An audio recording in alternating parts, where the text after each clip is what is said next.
E aí, meu caro, minha cara do canal do Delegado Flaviano, seja muito bem-vindo.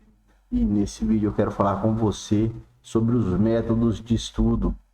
Existe o melhor método de estudo? Existe um método que seja melhor de forma geral, assim, para todas as pessoas?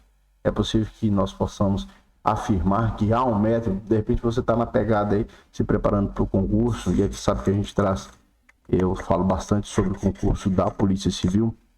E você está se preparando para o concurso da polícia e às vezes você fica perdido. Meu Deus, será que o método que eu estou empregando ele é certo, ele é bom? Eu creio, né? E a maioria das informações que eu obtive até hoje são nesse sentido. Isso é muito subjetivo, é muito pessoal de cada indivíduo, dentro das suas particularidades. Cada pessoa tem um método que para si é melhor do que se comparado a outra pessoa. Então não há, na verdade, um método definido. Mas é claro, qualquer método desse, qualquer método que for empregado para o estudo, ele vai exigir muita dedicação, muita leitura e muita repetição. Muita repetição. A gente pode afirmar que a repetição está presente em todos os métodos de estudo. E aí você está estudando para a Polícia Civil. Eu acredito que para a grande maioria das pessoas, a divisão se dá em duas formas. Aquela pessoa que estuda de forma digital, computador, e aqui inclusive, e você viu logo no início, eu mostro aqui para você, eu estou com um resumo aqui de processo penal, de direito processual penal. Eu sempre preferi estudar no computador, graças a Deus, desde que eu comecei a estudar já tinha os computadores, né? Década de 2010 para cá, dos anos de 2010 para cá, tornou-se muito mais acessível os computadores, notebooks. Então hoje todo mundo tem, né?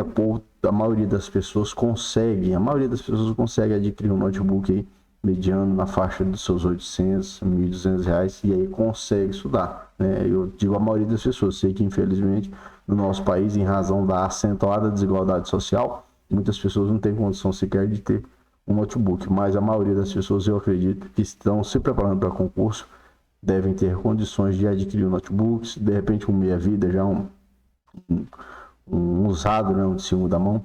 Enfim, o método que eu sempre preferi foi esse, através da escrita digital. Eu mesmo construindo o meu próprio resumo. E aí quando o meu resumo estava pronto, eu ia relendo, adicionando, retirando informações. Por quê? Diferente do computador, em que você digita, pode apagar, no caderno você não tem essa facilidade. Claro, já estudei com caderno também. Lembro que eu fazia um vídeo, um curso de videoaula do LFG. Inclusive era um rateiozão que eu tinha adquirido lá em 2012, 2013.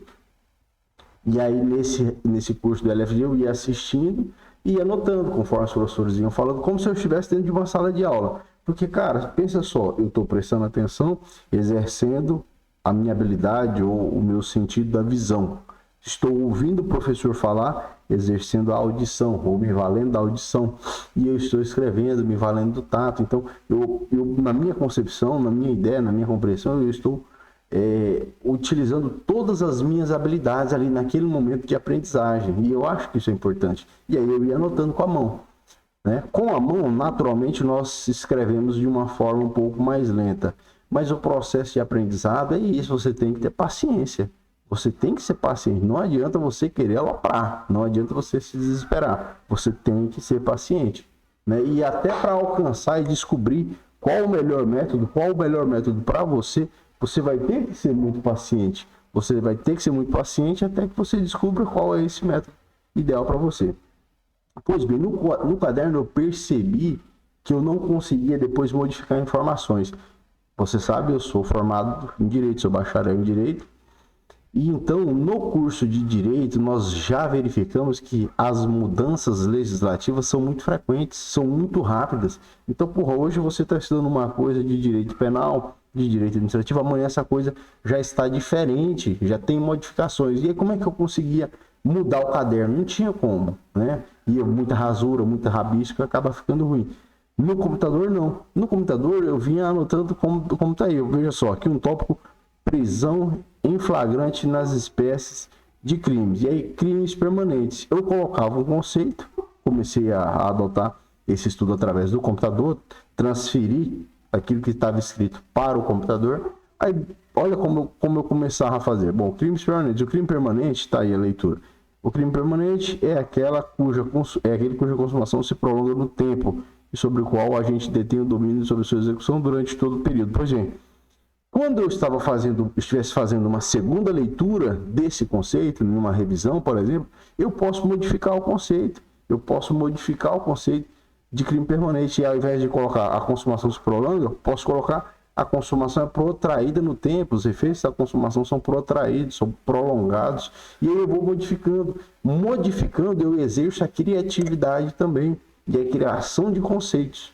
E você vai modificando, de repente surge um novo dispositivo de lei, ou um exemplo que você queira colocar. Pois bem, você viu nesse aqui, eu não coloquei um exemplo de crime permanente.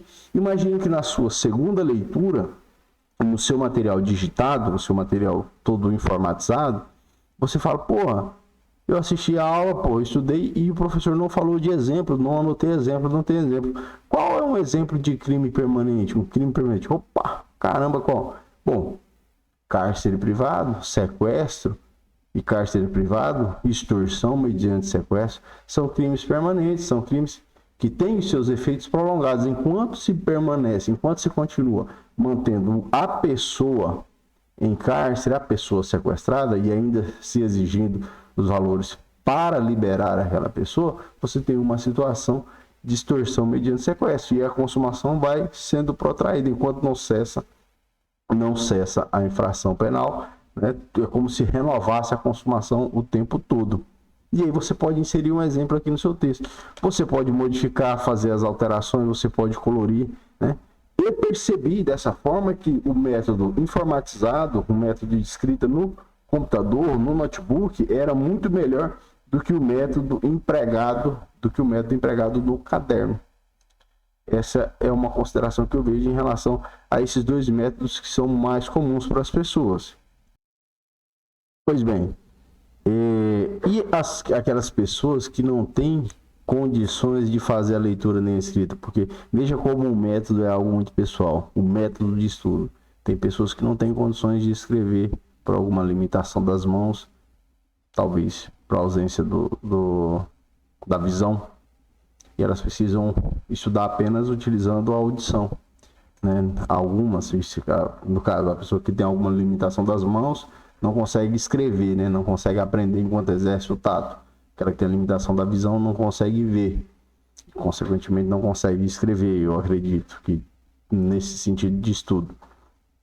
E aí essa pessoa vai utilizar apenas a sua audição para tentar aprender, para tentar se dedicar. Então, o método de estudo ele é muito pessoal. E cada pessoa vai conseguir se desenvolver do seu jeito. O mais importante de tudo é ter paciência, entender que o processo é demorado. Então, às vezes você está se sentindo desanimado, está achando que não tem conseguido avançar, vale a pena mudar como você tem estudado, vale a pena mudar o seu método, de repente começar a introduzir alguns áudios, né? Fazer gravações de pequenos trechos, você pega no seu celular e você grava falando. Crime habitual. No crime habitual, o juiz de tipicidade demanda a reiteração de determinada conduta. Ponto. Gravou esse áudio, fica gravando pouquinhos áudios. E aí você começa a ouvir. Ouve quando você acorda, quando você está no trânsito, antes de você dormir, quando você tem um tempinho. Começa a introduzir uma videoaula sem anotação. Uma videoaula no YouTube. De repente você está no horário de almoço, não fica assistindo novela. Bota uma videoaula. Você vai exercitando através de vários métodos, né? Até que você descubra aquele método que faz você lembrar com mais facilidade daquilo que foi estudado. Beleza? Eu espero que de alguma forma tenha contribuído aí para você e para te ajudar. Se você tiver alguma dúvida, lança aqui no campo dos comentários. Conte comigo aí, beleza? Uma boa sorte. Vamos seguir firme, vamos seguir no sentido da preparação de alcançar a aprovação aí no concurso da Polícia Civil e outros concursos que vierem, tá bom? Forte abraço e até a próxima.